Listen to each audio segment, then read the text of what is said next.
The following program is brought to you by the Early Childhood Investment Corporation, assuring solid returns from solid investment in early childhood development. Welcome to the promise of Michigan's Great Start Initiative. I'm Christy McDonald. All across the nation, we're hearing more and more about early childhood development and how it sets the foundation for a child's life. There is an array of leaders, researchers, and economists all pointing at early childhood investment as the answer to a more successful economy and a better life, not just for the child, but for our society as a whole. There is no dispute that early childhood is a period of rapid change and development. Many parents are looking for ways to instill knowledge and understanding, even at a prenatal stage, in the hopes that their child will someday lead a fulfilling and successful life. But who is leading the way here in Michigan to ensure that all children have everything they need during those first 5 years of life so that they are developmentally ready for the first day of kindergarten? Great Start is Michigan's nationally recognized statewide initiative to foster school readiness and life success for young children. The purpose of Great Start is to assure a coordinated system of community resources and support to assist all Michigan families in providing a great start for their children from birth to age 5. To be successful in school and in life, children must grow up in an environment that develops self-confidence, positive social and emotional skills, and a love for learning. But how did Great Start evolve and why? What was going on in our local communities that propelled a group of individuals to come together to create change?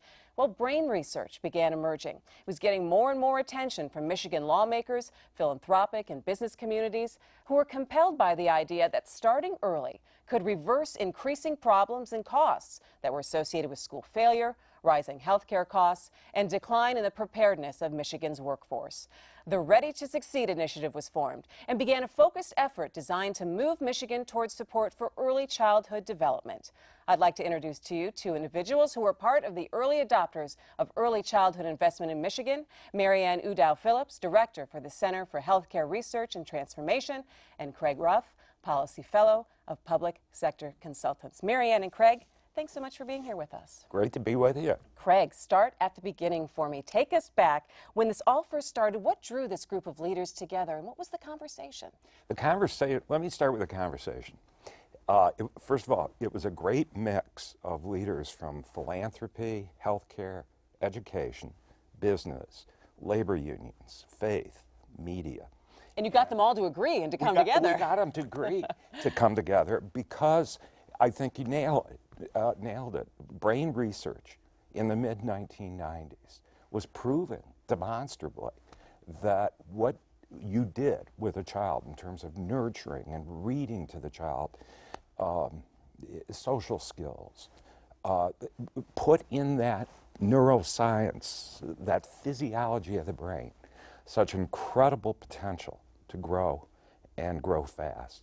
They came together at a meeting in Detroit. We agreed as a group at a summit that there were next steps that had to be taken. And maybe this is a good time for Marianne to weigh in. So what was that conversation, Marianne? What were the possibilities that you thought you could achieve and maybe the things that you couldn't? Yeah, you know, the conversation was really thrilling because we saw the brain research. We actually saw PET scans of the brain and what happens when children are in enriched environments versus when children are neglected and abused. And it is just so dramatically different. We were business leaders. I was at Blue Cross and Blue Shield of Michigan then as an executive. I came at it from the healthcare perspective. And we all collectively agreed that business leaders needed to be engaged in this work because it was so important to our future as a state. We were convinced that investing in early childhood was really important because of the work that had been done in Ypsilanti, Michigan by the High Scope Foundation about the Perry Preschool Project. So we also heard about the return on investment from early childhood. And we said together, we need to really develop an agenda for early childhood in Michigan. That was our start. So how did Ready to Succeed get to Great Start? We were a voluntary organization. This summit of leaders, never formally incorporated. We didn't have the great American bylaws. We weren't struggling with the, myriad of staff people. We weren't an organization.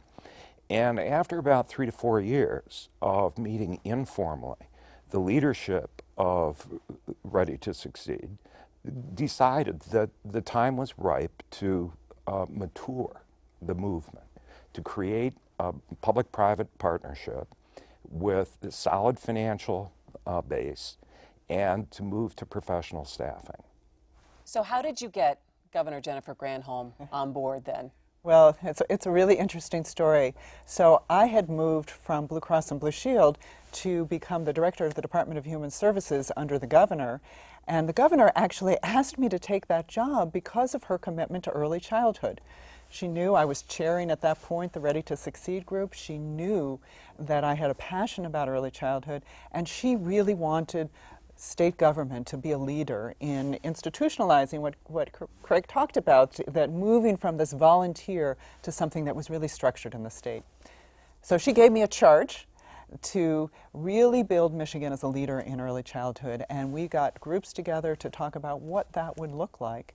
And we went from this group of volunteers to a very structured early childhood investment corporation. You know, it's interesting. People might listen to this and they could think, well, why not just give state government these concepts and let them run with the application of it? Well, it was that would be a logical course, but philanthropy, which is so important in Michigan, and prodding people to do the right things, at the table kind of fostered a view that having a quasi-government body, a body that had both government involvement and influence on, but also it had some flexibility and freedom to operate more like a business, was the right course. So what model did you kind of model this after, Marianne? Yeah, so what we decided was, you know, in the state of Michigan, we have an investment corporation for small business. It's called the Michigan Economic Development Corporation. And what we really needed was an investment corporation for young children. And so we modeled the Early Childhood Investment Corporation after the MEDC. And it is a state-local partnership. It involves the intermediate school districts and the state. And we really struggled with this question about top-down versus bottom-up, and we realized it has to be a partnership. Communities around the state all have different assets. They've got great commitment to this issue. They know what's right for their community, but the state can help them by aligning goals and aligning funding, and that was really part of our goal. So you were both there in the beginning. How do you think that Great Start has fulfilled its promise? Well, in many, many ways it did. But it was a part of a long-term process. What America has to come to grips with is a cultural change. This isn't just about government involving itself in ages 0 to 5, or as you say, even prenatal. It's a function of parents understanding and being well informed about how they can advance their kids into kindergarten, how they can build social skills and self-confidence, and leadership from the pulpit of churches, synagogues, to business leaders and labor leaders and educators and healthcare. That all is a reinforcement to this cultural change that is so essential. Absolutely. Craig, Marianne, thanks so much for joining me. You know, Governor Granholm has shared her thoughts about this important effort, so let's go ahead and take a listen to what she has to say about Great Start and what she thought it signified for Michigan. Hi, I'm Jennifer Granholm. I served as Michigan's Attorney General and as Michigan's 47th governor, but way more importantly, I am mom to 3 fantastic kids, and making sure that they grew up happy and healthy and with the tools to succeed in their life, that's obviously always been my and my husband Dan's #1 job. So as governor, it became one of my top priorities to make sure that every child in Michigan had the same opportunity as my kids had. And it doesn't take a scientist to tell us that a kindergartner who shows up at school ready to learn starts preparing for that school day long before the school bell rings. It's all about that child's environment. But starting in the late 1990s, science began telling us just how early children really began to learn and how valuable these early years are in laying the foundation for success. So during my years in office, research was overwhelming that investing early produces a whole lot of good returns. Better education, better health, better economic outcomes. Early investment creates jobs in early childhood fields. It eases stress on parents so that they can be better workers and better parents. Investing early also significantly improves achievement in K through 12 for those children, as well as college. And certainly it leads to higher lifetime earnings. All of this while lowering the dropout rate and reducing juvenile and adult crime, as well as welfare dependence. So it was clear to me, like it was clear to our partners in the business community and the philanthropic community, that investing in early childhood development would be a really smart play for Michigan. And that's why we created the Great Start Initiative. And we set about building a comprehensive statewide early childhood system. And because we all knew this wasn't an undertaking for government alone, we established the Early Childhood Investment Corporation to be an innovator and a bridge between the public and the private sectors. And I'm so pleased to say that since then, Governor Snyder has actually built upon that foundation. He established the Office of Great Start within the Michigan Department of Education in partnership with Mike Flanagan to work with the Early Childhood Investment Corporation. So the statewide Great Start Network sends this very important message that Michigan sees parents and communities as part of the solution to a strong and thriving state economy. The promise of Michigan's Great Start Initiative gives evidence of all of this and more. Much has been accomplished, and there is still a lot more to do, but we are definitely off to a great start.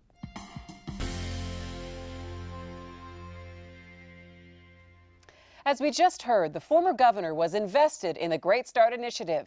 So what was the research that was emerging and driving her and this group of committed leaders so urgently toward early childhood development? Michigan is fortunate to have two of the country's foremost contributors to that research. Dr. Larry Schreiner, president of the High Scope Educational Research Foundation, and Dr. Timothy Bartik, senior economist of the W.E. Upjohn Institute for Employment Research. Gentlemen, thank you so much for joining me today. It's great to be here. Well, Dr. Schreiner, let me start with you. You have been a key player in really one of the most cited pieces about early childhood development, the Perry Preschool study. So tell us what was actually in that study that spurred the research here in Michigan. Well, we started the study, my predecessor, David Weichert, started the study back in 1962, almost half a century ago. And he set it up with an experimental design where children were randomly assigned to one group or the other so that we were sure that the difference between the two groups were the effects of the program and not something else, not because the parents were better off or whatever. And we were looking at kids living in poverty, and they got a good, high-quality preschool experience. It was really focused on active learning. The children were learning actively. There weren't rows of seats. There were activity areas. The children would plan, do, and review their activities every day. The teachers were sharing control with the children. It wasn't just about the teachers telling them what to do. And so then we looked at the effects of the program actually over a very long period of time. We're collecting data now at age 50, but we started out with 5-year-olds, 4-year-olds, and we found that the program made them more ready for school. We found that they had the kids who had the preschool program had higher school achievement. They were more committed to school, less placement in special education classes, and then they were more likely to graduate from high school. Then as adults, they earned more money. Their employment rate was higher, and they committed fewer crimes and had less time in prison. So all kinds of good things happen. I was going to say, it's amazing findings. So how did that study then influence initiatives here in Michigan and across the country?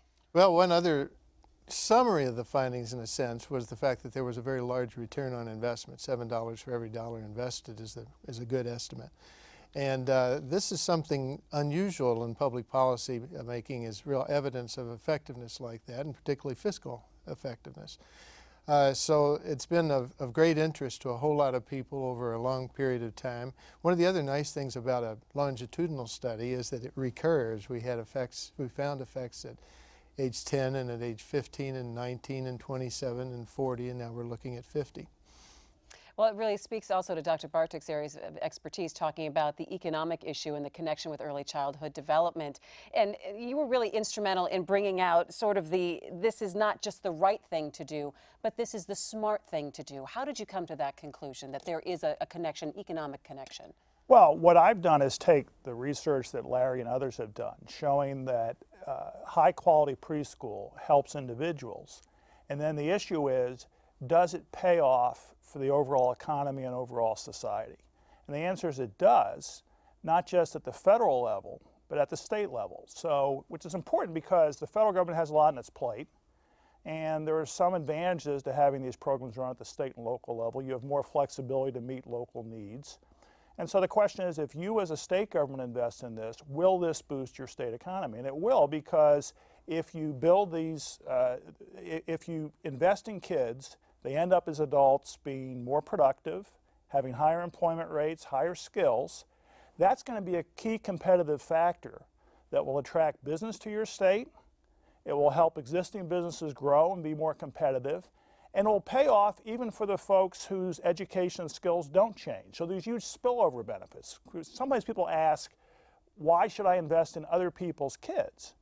And the answer is that the benefits for other people's kids from these investments in high-quality preschool will, in fact, affect everyone in the economy and boost the whole state economy. So if Michigan invests more in early childhood programs that are high quality enough and does it on a large enough scale to affect enough kids, we're going to have a more productive labor force, and as a result, we're going to have more jobs and we're going to have higher quality jobs. So you've laid out the research for me, both of you have, and it would seem like it's a no-brainer. Do you think the decision makers are listening to this research and they have caught on to the importance of early childhood development? Well, there's evidence that they're listening, but they could listen harder. And I think in particular, it's not just about the numbers of kids served, it's the quality of the programs they're served with. But we've got evidence at the state level and at the federal level of interest right now in early childhood education. Secretary Arne Duncan just visited the Perry Child Development Center. Governor Rick Snyder was with him. So the fact that we've got both Republicans and Democrats paying attention, I think everybody likes good investments, and we've certainly got one here. Why has it taken so long for the wheels to turn? I think that part of it is traditionally there has been a tendency to think about preschool and child care as being a purely private matter that the government should have no involvement in. And, you know, you can understand that as a natural reaction, but what people need to reckon with is that this is not only a private matter because there are these huge spillover benefits for all of society. So if all of us think that we need to get more and better jobs in our state and in the country, we can't afford to simply let this be a purely private matter because a lot of parents can't afford high quality preschool on their own. The reality is if you leave it to be purely a private matter, many, certainly many low-income families will not be able to afford high-quality preschool. And for that matter, given the cost of really high-quality programs, many working-class and middle-class families will find it very hard to afford high-quality preschool. So government does have an essential role in making access to affordable preschool a reality for all, and also in helping parents by setting quality standards and by helping inform parents of what to look for in a high-quality preschool program and how to find it. Bottom line, Dr. Schreiner, we need to invest in this. Absolutely, and the sooner the better. We take too long to make these decisions. All right. Thank you so much, gentlemen, for joining me. You know, Dr. Bartik has been working on several short animations to help get the word out concerning the impact of early childhood development on our economy. Let's go ahead and take a look at one of them. A natural question is, why should I pay higher taxes to pay for more preschool for other people's children? What needs to be understood is that when an early childhood program enables children to become more productive, more skilled as adults, that benefits everyone in the local economy. Everyone is interdependent in a modern economy. When other people's kids gain in skills, it actually increases the prosperity of everyone. For example, even if my skills are fine without preschool, I benefit from having more skilled coworkers. If my employer is better able to introduce new technologies because more workers are skilled, That will increase the competitiveness and profitability of my employer and make it much easier for that employer to afford paying me high wages. If some of the local suppliers to my employer have better skilled workers, those local suppliers will be able to supply a better quality product at a lower cost. So we can see that a local economy's skills and productivity reflect the skills of everyone in the local area, and that affects everyone's wages. It affects the competitiveness of local businesses in the national and international market. So, if we invest our tax dollars in other people's kids through programs such as preschool, we not only help those children, we also help everyone in the local economy because we're going to see faster job growth and we're going to see more wage growth. When early childhood programs increase people's skills, this benefits all workers. We're all in this together. Let's take a look at some of Great Start's great contributions to date. Among the most profound contributions of the Great Start Initiative has been the creation of a Great Start network across Michigan. These community-driven groups have come together because of their common interest in improving school readiness and outcomes for young children locally. They are doing some remarkable things across Michigan. And with me now is Joan Blau, Senior Vice President of Great Start System Strategy and Evaluation of the Early Childhood Investment Corporation, which helped to launch 54 collaboratives covering Michigan and now provides the glue and coordination through technical assistance, consultation, and training. Also joining her are Emily Brewer, who is the director of the Shiawassee Great Start Collaborative, and her co-coordinator, Don Trapp, and Shiawassee Regional Education Service District Superintendent Dave Schulte. Thank you all for joining me right now. So Joan, take me back. Work on Great Start started about a decade ago. Why did public and private interests think it was so important to change the way children are prepared? Well, you know, it was interesting because the science that was beginning to emerge, along with the research, started to show us how important it was to begin to understand how we could support children's health development and early learning from the earliest possible age. We saw achievement gaps for children that emerged. We saw problems with children's high school graduation rates, and it was more and more clear that if intervention didn't begin before children came to kindergarten, that it wasn't going to be possible to close that achievement gap over time. So now we have this, and people I think can understand direct services, but this is more of like a connection and collaborations. How do you explain that to people? Well, I think the thing that's important to understand about the Great Start system is that it's a both and. It is about high quality programs, but it's also about how those high quality programs are connected in ways that make sense for families and children, and also that makes sense in terms of ensuring that children get the services and supports they need to be successful, to be ready for school. All right, so Emily, you're working directly with parents and with kids. Talk a little bit about your collaborative in Shiawassee and what you're doing there. Well, as Joan mentioned, you know, we really need to work together to build a system. And we've worked hard with our collaborative to build a strong collaborative as well as our parent coalition. And as long as those two kind of set the foundation and build us a strong foundation, then we can create the rest of the system, the framework for the system, to create an effective system.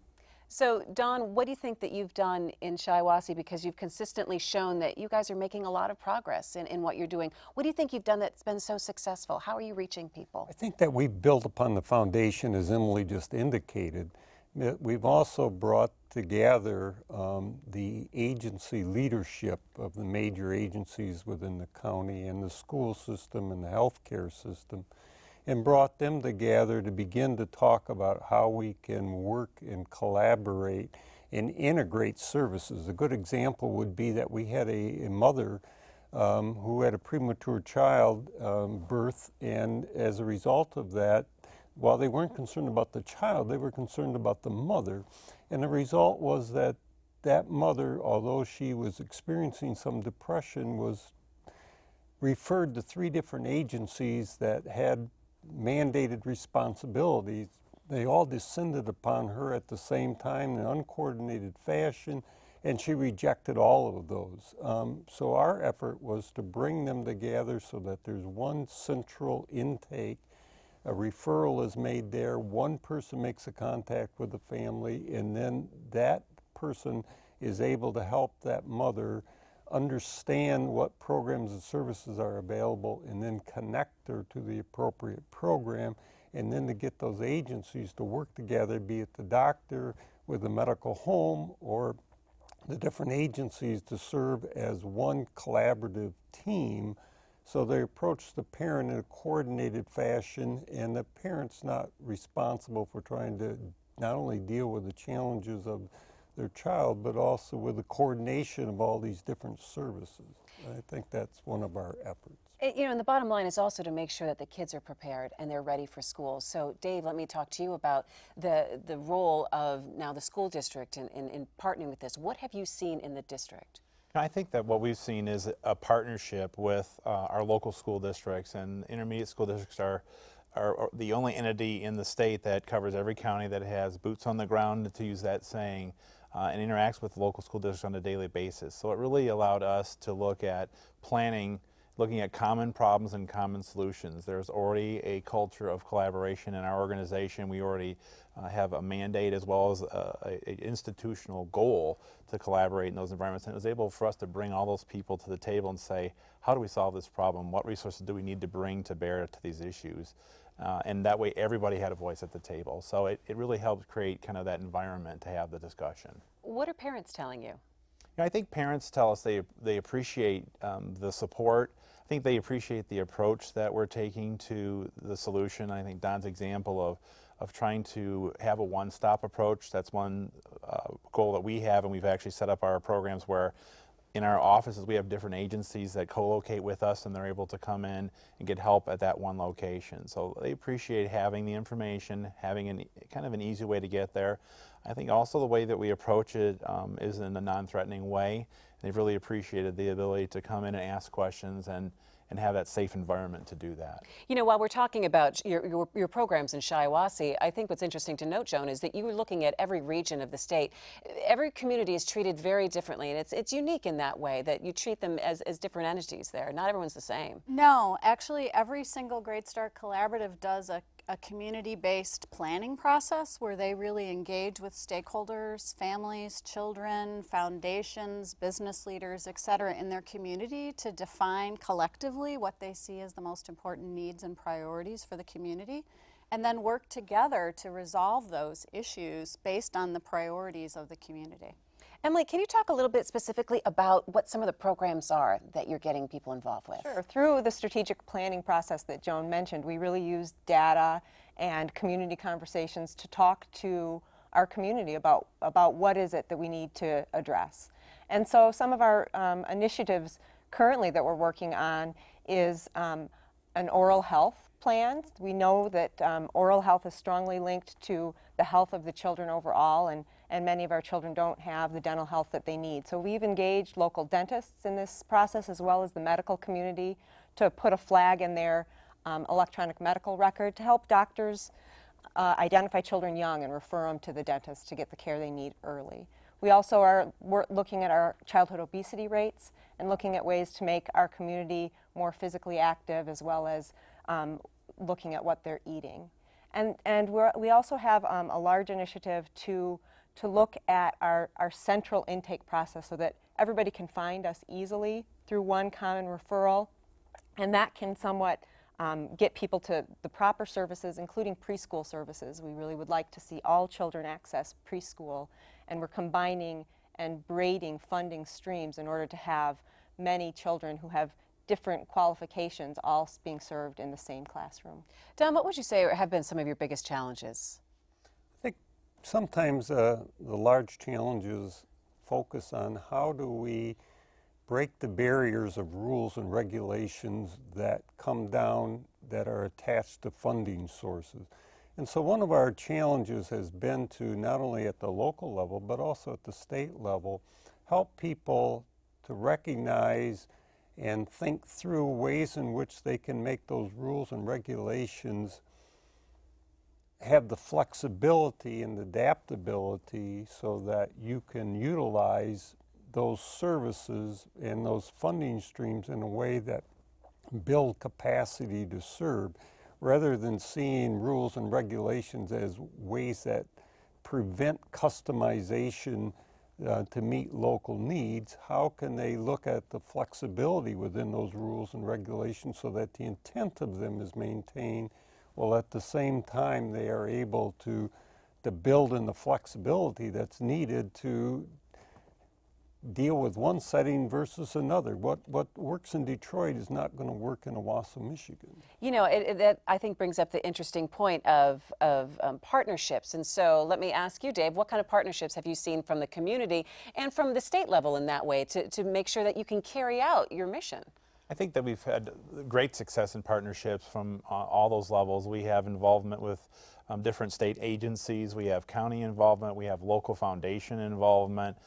We have just interested community members that are involved. We have state legislators that sit on our advisory board that attend whenever possible so that they're informed. And I think that part of this is, of that whole group network, is to get the information out there, because we can do a lot of organizing, bring a lot of people together, but it's still an area where there's not a lot of common knowledge about the benefits of these programs. So we take that and we're able to then share that information to increase knowledge. And we have our best advocates and our parents that can go back and explain how this has impacted their children, impacted their families. So we think it's critical to have all those interagency relationships at the table at all times, not only for planning purposes, but also for sustainability, but even then to go to the next step of trying to get the rest of the community to understand how important and how critical the work is that we're doing. Okay, so Emily, you've come this far.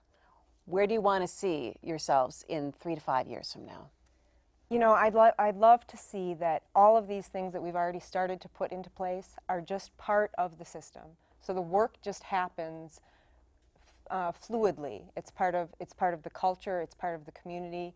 Early childhood should always be something that is important to everybody and that just flows seamlessly. I don't know exactly what it's going to look like, but I think it's going to look pretty good. All right, and based on all the work that I'm hearing here, I definitely think it's going to look pretty good. Thank you so much for joining me. Well, you know, the Great Start collaboratives of Wayne, Oakland, and Macomb counties in southeastern Michigan are rolling out a pilot campaign for an ages and stages developmental questionnaire via the website helpmegrow-mi.org. PSAs were created to run on Detroit Public Television to create awareness around this home test that helps parents evaluate their children aged 2 months to 5 years old. Here's an example. Did you know that interactions you have with your infant help get them ready to be successful in school? Does your infant smile and coo at herself in the mirror? Help Me Grow connects you to a free questionnaire and developmental resources for children birth to age 5. The more you know about your child's growth and learning today, the more you can support their future success. To learn more about Help Me Grow, call 877-327-5966 or online at helpmegrow-mi.org.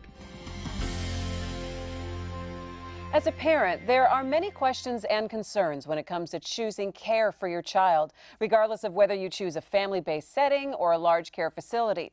We take a closer look at what one couple has to say about their high-quality child care and the impact it has on their children. Quality is especially important because it's the foundation to a child's education. If they don't have a good foundation, then it'll definitely be a rocky start, and it'll make things harder as they progress in school. I wanted the best of the best as far as a public education. It was important for us to find a place where we felt like could give our kids similar care, similar love, similar teachings as we do and try to instill in our kids in our home. So we felt comfortable in knowing after meeting the staff and how hands-on they were even from the beginning, and just giving us that comfort and knowing that, you know, they had our kids and they had the best interests of our kids in mind. The teachers made it so easy by allowing me to email them. I mean, one of my son's teacher, I have her cell phone. They make it where they're accessible to me. So having that, I feel a sense of security that my children, whatever's going on, I can contact their teacher and they'll contact me back. I mean, no matter what, I'm usually receiving a response the same day. And I think that feels good because your kids are so young. They don't share as much without the prompting. So to know that they're okay and that they're gonna receive, their teachers are gonna treat them how I would treat them. As a parent, I think that's one of the things that is very important for us to do, is to be informed about what's going on with our kids. You can't be with your kids 24/7. But when you're not with your kids, the person who has the care of your child, it's just really important that you do have a close relationship with them. My sons, identical twin boys, one is outgoing and one is very cautious. Likes to make sure that he's safe and that he knows people and comfortable before he reaches out to anyone. And I remember sharing that with his teacher, and she really just was patient with him. She encouraged him, made him feel comfortable. And by the next week, it was no longer crying when I would drop him off. He would just quickly walk into the classroom, taking off his coat, smiling.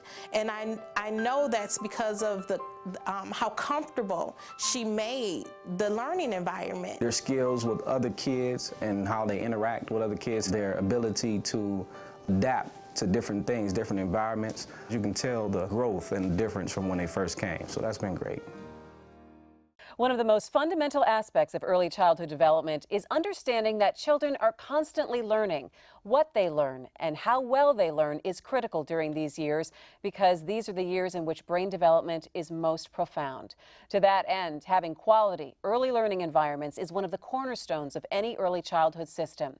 In Michigan, we don't really know what the quality of our child care, Head Start, and preschool programs are, yet significant dollars are spent on these programs. But beyond what is, there is the question of what should be. And in Michigan, we want all early learning settings to be of the highest quality possible.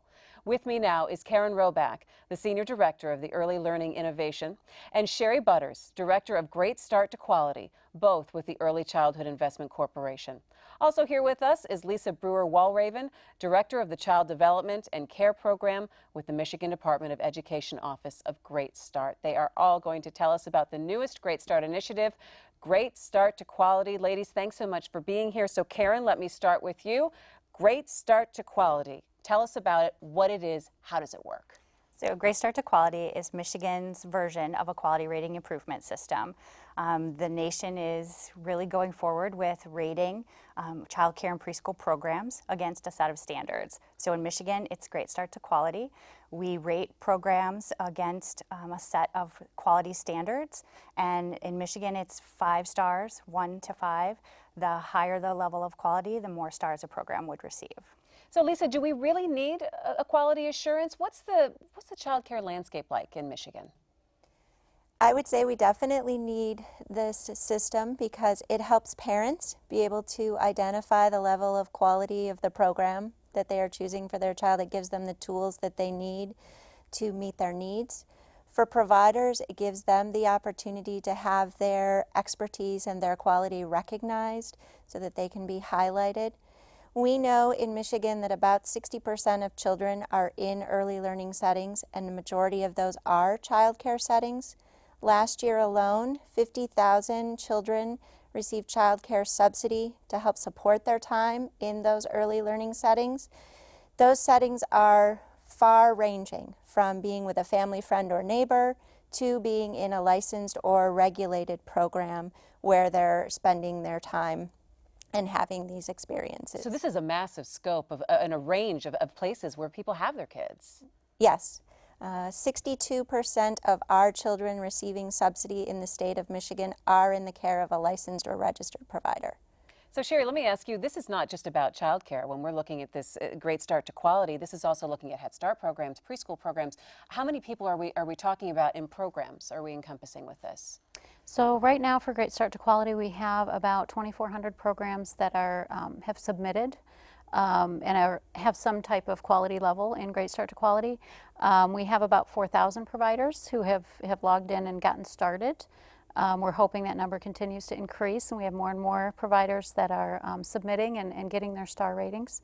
So I was just going to say, looking down the road, how many people or how many programs you want 100% compliance with this and everyone involved? Absolutely. So we have almost 11,000 licensed programs in the state of Michigan, and it would be our hope at some point in the future we would reach total capacity and all providers would be participating. But just seeing incremental increases over the years will be very encouraging. I guess what is the reaction then, Karen, to the people who say, well, is this a good system? Is this something that we want to get involved with? Right. So there's two aspects. The opinion that we really shouldn't get involved, that it's parents' choices and parents should choose and they know what's best for their children. And then there's the opinion of everything needs to be regulated. Great Start to Quality is really a mix. It really does give parents the choice that they need. It gives them a very informed choice about the level of quality of the program that they might choose for their child. Sherry, what are some of the biggest obstacles that you're facing in implementing this? Well, I think change is hard. So, this is the first time that the state of Michigan has, went down this path. So I think, any change to, an already established system is going to be hard. So we just have some growing pains as we embark on some new things for providers in the state of Michigan, and new things for parents as well. So providers really want to be recognized for their quality level. So I think we're all working towards the same end, but just some bumps along the road as we get to that. Lisa, what is it like in the coordination effort in putting something like this, a program like this together, and making sure that you are out with all the providers and making sure that they feel comfortable enough to be part of this system too?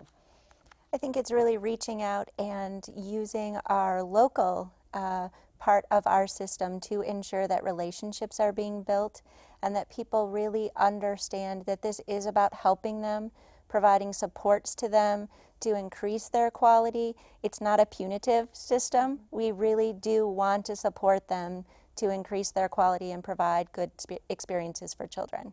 Karen, what has been the reaction from parents when they find that there is this tool that they can take a look at and use? So parents have been very positive. They actually want to see it become mandatory. Right now it's a voluntary system. So programs choose to participate and go beyond the first star level. So parents are very supportive. They see the different standards that are being looked at. Parents really want to know the staff qualification level, the curriculum that's being used, the meal times, the daily schedule. They want to know all those things, and Great Start to Quality really brings that to light for them. All right, well, you know what? Let's pause the conversation right now for just a moment and take a first-hand look at how some Michigan providers see Great Start to Quality. Quality preschool is definitely an investment for the state of Michigan. Children who are home before kindergarten do not have the experience being with other children, playing in the classroom, listening to a teacher, following routines, following directions. School shouldn't just be school. Our kids need to know how to interact. I'm thankful that they are showing the kids how they should look at things differently. We all need to learn how to work together, and that's what they're teaching them, is how to work together as a whole. I'm 51 and my wife's 47, and my daughter, she's 4 years old, and she doesn't have anybody in her age to play with, so for her to come here and get an education and play with these other children, it's really helping her out a lot. We've been to birthday parties with other children, definitely school that she goes to, and she talks about them all the time. Social development is so important for success in school. If you don't know how to solve problems or you don't know how to be independent, you're not going to be able to focus on the academics that happen in kindergarten through 12th grade. The Great Start Readiness Program is a free program funded by the state of Michigan, and it's a wonderful program because we really get to not only know the child individually, but we also get to know the family.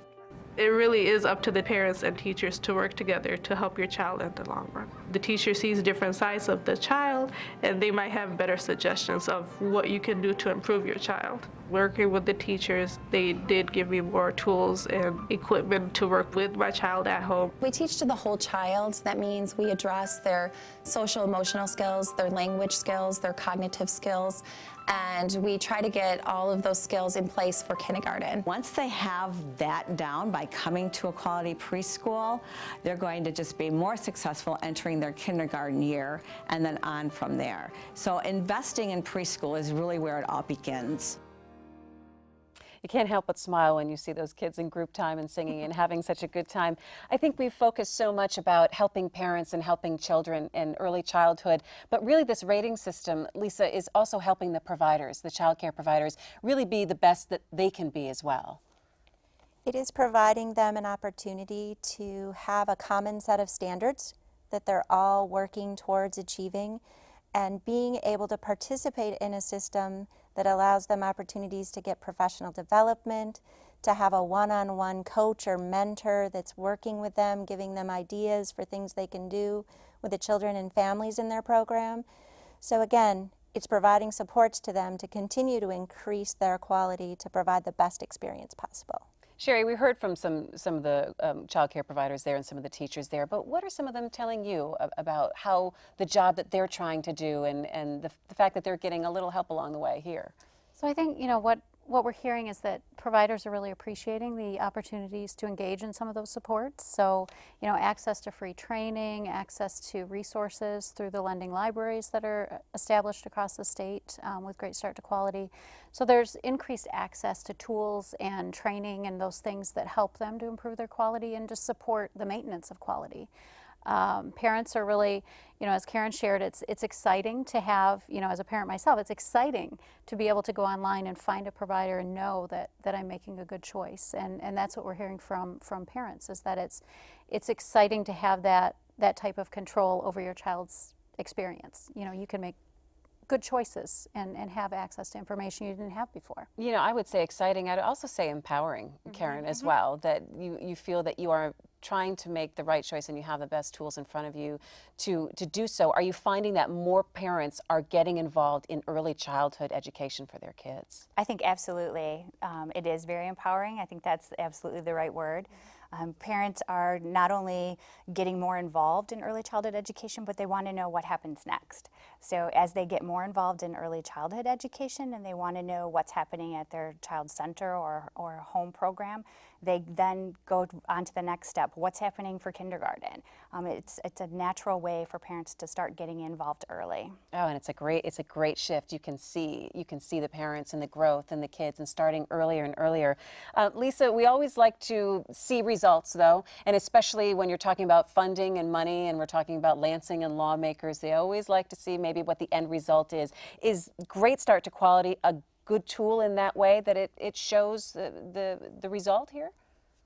I think it is. Again, we have a set of standards. Everybody's being evaluated against those same set of standards. So it's very easy for anyone, parent, lawmaker, legislator, to see those star ratings and know exactly what level of quality the program is and what kind of outcomes can be expected for the children who are participating in those programs. Because Sherry, really the bottom line is we want to make sure that our kids are ready to go to school, that when they walk in that door in kindergarten, that they are going to be ready to learn and that they have already been given the tools to succeed in life. Have we reached that point with programs like this? We're getting there. You know, Great Start to Quality has put a lot of pieces in place that will help us move further down the path to getting to that point. You know, I think as young as Great Start to Quality is, I wouldn't say we're 100% there, but we certainly, it's a step in the right direction, and it'll get us there a whole lot faster than we were in the past. So I guess then looking down the road in the time frame, what is your hope or your goal in the next year or two with this program? So our vision for Great Start to Quality would be if we doubled the number of programs that are participating, and Sherry said we have about 2,400 programs, if we were able to double that over the next year, that would be outstanding. To increase the number of programs participating by that percentage would just be incredible, and we would be setting the pace for the nation. Amazing. So Sherry, last off, what do parents need to know? Well, parents need to know they can go to greatstartconnect.org and look for childcare. They also need to know that that's where they find the ratings for childcare, so they would find their star level rating next to the program. But they also need to know they need to just ask their provider, you know, are they shooting for the stars? Are they participating in Great Start to Quality? And ask, you know, ask their provider if they're participating, and if not, why? Great information. Thank you so much, ladies, for joining me today. You know, it's a series of 18 PSAs directing parents to the Great Start to Quality website and highlighting the values of quality childcare. They're being broadcast statewide on public television. Here's an example of what to look for. This one is called Finding Quality. When you're searching for a quality child care center, it's really difficult. The first place I sent my daughter, she would come home and she would talk about all the TV shows that she's watched that day. And now she comes home and she talks about how she can count to 12 in Spanish. And that's just really speaks wonders on the quality of the preschool that she attends. Quality counts. To learn more about Great Start to Quality and how you can shoot for the stars, visit greatstarttoquality.org. Investing in Michigan's future. Both Great Start to Quality and the Great Start Network are significant achievements of the Great Start Initiative to date. But there is much more happening in this important effort to build an early childhood development system for Michigan.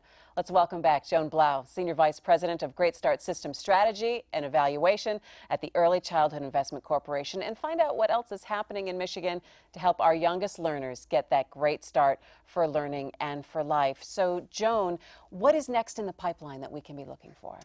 Well, one of the things that we've been working on for a number of years is the spread of what's called family-centered medical home, which is really helping pediatricians and family practitioners create in their offices sort of a hub for young children. So we know that most families attend to their children's development, they keep their pediatric appointments, and that's the best place for us to ensure that children get developmental screening. And then if there are developmental issues, they can be referred to other services in the community, which are helping them to ensure that development stays on track all the way to kindergarten. We have a number of what are called Children's Healthcare Access Program pilot sites that are in Michigan right now. Started in Kent County, also now in Wayne County, Shiawassee County, Kalamazoo, Calhoun are all working on this. And we see it as the next wave of making sure that the health services that children really need that are so vital to their early learning and development are available for them before they go to school, and also connect them to other important community resources. You can reach those parents. It's a captive audience right there. Absolutely, and ensure that we're really listening to what they're observing and seeing, perhaps moving away from what has traditionally been a kind of wait and see approach, because we understand much more about how there are different windows for development for young children. We don't want to miss those windows. Important times for vision, hearing, speech, and physical, fine motor and gross motor development. We want to make sure we get children the right services and supports so that it doesn't impede their learning and school success opportunities. So when you sit back, Joan, and you think of what the next program or the next thrust is going to be, what kind of factors do you take into consideration before you say, this is the next thing that we need to do to start to roll out to reach parents and kids? Well, I think it's really important for us to do a number of things. One is that we try to track what's happening nationally and now more and more internationally, because early childhood development really is a global issue and it's becoming an increasingly important national issue. So we're looking at emergent national findings around what do we know and understand the science of early childhood? What does it tell us about what we should be trying to do when? Of course, we very much value the input and experiences of the local Great Start collaboratives and parent coalitions, who often, through their efforts, identify things that could be working better.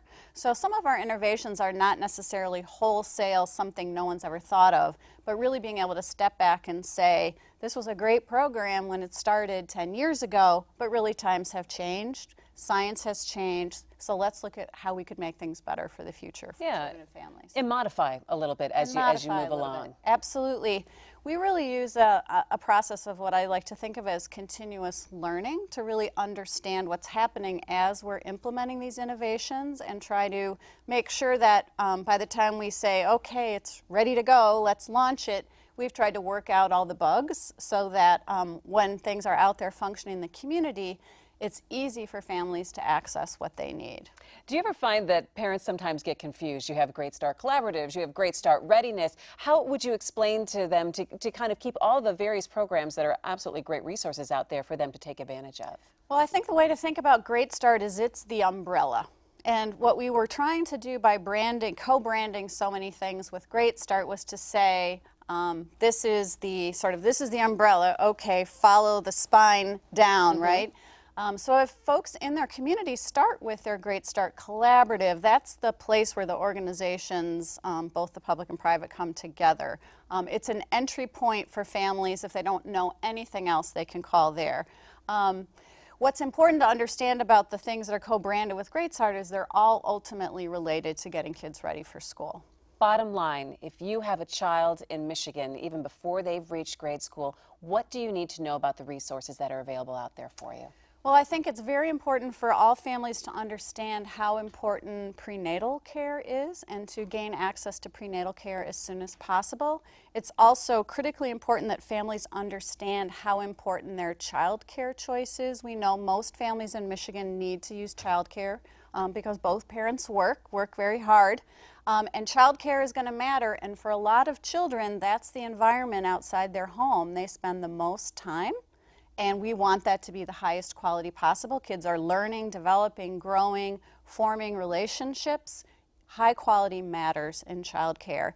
And then I would say to any parent, if you see something that doesn't feel right to you, don't give up in pursuing somebody that will help you find out what's going on with your child, because early development and learning really matters to your child's life success. It's great information, Joan. Thanks so much. Thank you.